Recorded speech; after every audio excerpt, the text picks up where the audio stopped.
गोलंदाज निघालाय. पुढचा चेंडू त्यावर विनंती असेल आपण सज्ज राहायचं. या देखील गिरकी घेतले पाठीमागे दिसेने टन टन टन. मेरे दोस्त मुस्कुराना शिकले वजह की तलाश ना कर. हा देखील फटका चांगला आलाय. टाइम गोलंदाज नवनीत निघालाय. हा देखील फटका आलाय. गिरकी घेतले काढून दिला. हा देखील फटका आलाय. घुटना टेक तमाशा देख. हा होतोय.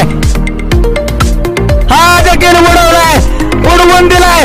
Big big big big big. आज खेळ देखील आपल्या खेळाडूने चांगला केलाय. काय फटका आलाय. Big big big big big big big. त्याचबरोबर 50 धावांची खेळी झाले. एकदा जोरदार टाळ्या होता ऋषी पवार यांच्यासाठी.